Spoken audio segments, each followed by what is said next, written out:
sono volte in cui la vita mi ha ferita, ma non mi sono mai fermata.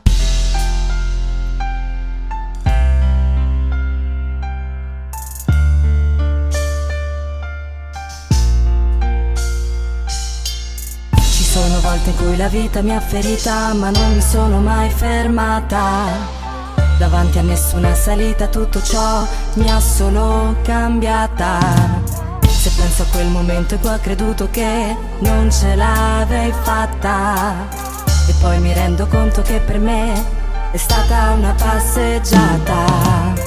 Quando il mondo sembrava crollarmi addosso, mi sono chiesta se fosse stato solo un passo verso quel posto privo di dolore, che era il sogno di chi vive solo d'amore. Mi piace pensare che un giorno questo mondo possa cambiare e che la nostra vita cambi in meglio e non in peggio.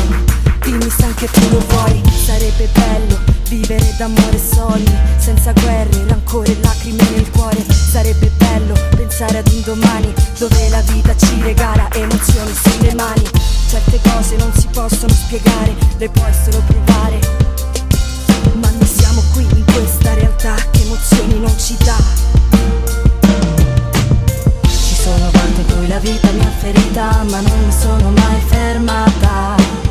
Davanti a nessuna salita tutto ciò mi ha solo cambiata.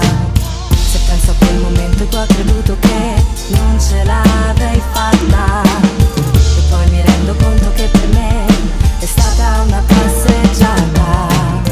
C'è chi vive sotto un ponte, perso in mille difficoltà. C'è chi chiede aiuto perché aiuto più non ha. Ci sono volte che a fine mese perdo i conti dei soldi che ho buttato per le spese, ma sono solo un quarto dei problemi che ognuno ha. C'è chi piange lacrime e chi ha promesso amore eterno, ma solo parole rimaste a metà, rimaste a metà.